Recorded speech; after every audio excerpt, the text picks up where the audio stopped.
नमः शिवाय। ओम नमः शिवाय।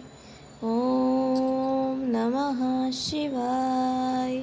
शिव महापुराण सप्तम वायव्य संहिता 30वां अध्याय शैवों के आवरण पूजन विधान एवं फल।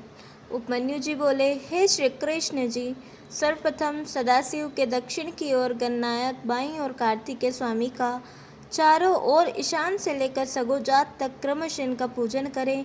फिर द्वितीय आवरण में पूर्व दिशा के पत्र में अनंत, बाईं ओर उसकी शक्ति, दाईं ओर शक्ति के साथ सूक्ष्म तत्व, पश्चिम की ओर शक्ति सहित शिव, उत्तर दिशा में एक नेत्र, ईशान कोण में एक दल में स्थित शक्ति स्थित सहित रुद्र इत्यादि की क्रमशः पूजा करें। तृतीय आवरण में क्रमशः 8 मूर्तियों का पूजन करें। कर्मानुसार महादेव आदि से आरंभ करके 8 प्रतिमाओं का पूजन करें। फिर देव देव ईशान भवा को अग्निकोण तथा पूर्व में दोनों के पूजन करें। उसी आवतन में विषेंद्र का भी पूजन करना चाहिए। नंदी का दक्षिण में, महाकाल का उत्तर में, शास्त्रों का अग्निकोण में, मातृकाओं का दक्षिण दिशा के दल में पूजन कर गणपति की नेत्रज्ञ कोण में पूजा करें। स्वामी कार्तिकेय की पश्चिम दिशा में, ज्येष्ठ का वायव्य में, गौरी का उत्तर में ध्यान करें। फिर भानु की पूर्व तल में, ब्रह्मा की दक्षिण में, रुद्र की पश्चिम में, विष्णु के उत्तर में, इस प्रकार इन चारों देवताओं की पूजा करें। द्वितीय आवरण में भी 4 मूर्तियों का पूजन आवश्यक है। इसके बाद आदित्य, भास्कर, भानु, रवि, इनका भी पूर्व आदि के कर्म से चारों तरफ पूजन करें। चंद्र, भौम, बुध, गुरु, शुक्र, शनि, राहु, केतु, इन 8 ग्रहों का तृतीय आवरण में पूजन करें। पुनः चौथे आवरण में ब्रह्मा की पूजा कर दक्षिण तथा पश्चिम में आवरण के साथ रुद्र का पूजन करें। फिर यथाक्रम से हर एक देव तथा आचार्य, गुरु आदि की पूजा कर 5वें आवरण में सब तरफ से देव योनियों की पूजा करनी चाहिए। इस प्रकार देव देवियों का आवरण पूर्वक पूजन कर विशेष शांत्यार्थ फिर देवेश का पूजन करें। साथ पंचाक्षरी मंत्र का भी उच्चारण करते रहना चाहिए।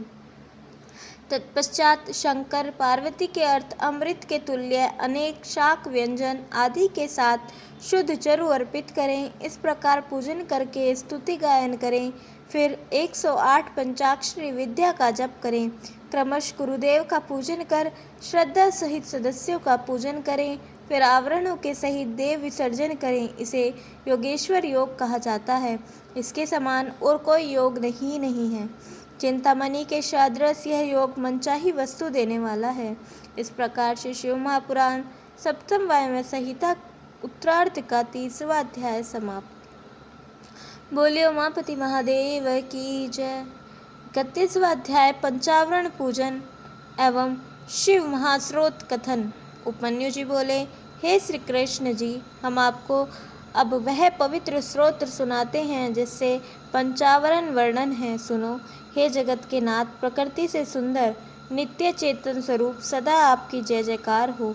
हे सरल स्वभाव पवित्र देहधारी, अति पवित्र चरितवान, सर्वशक्ति संपन्न पुरुषोत्तम, आपकी जय जय हो।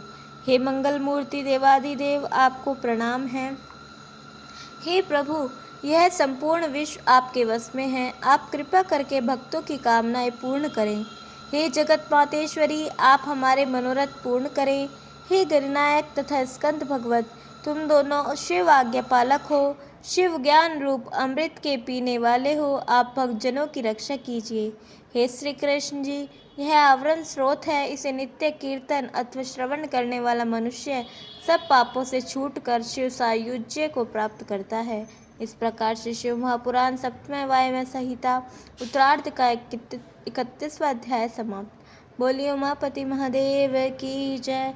कल हम सुनेंगे 32वां अध्याय इस श्लोक में फलदायक सिद्धि का वर्णन और 33वां अध्याय परलोक में फलदायक सिद्धि का वर्णन एवं 34वां अध्याय लिंग प्रतिष्ठा द्वारा शिव प्राप्ति। तब तक के लिए जुड़े रहें। हर हर महादेव।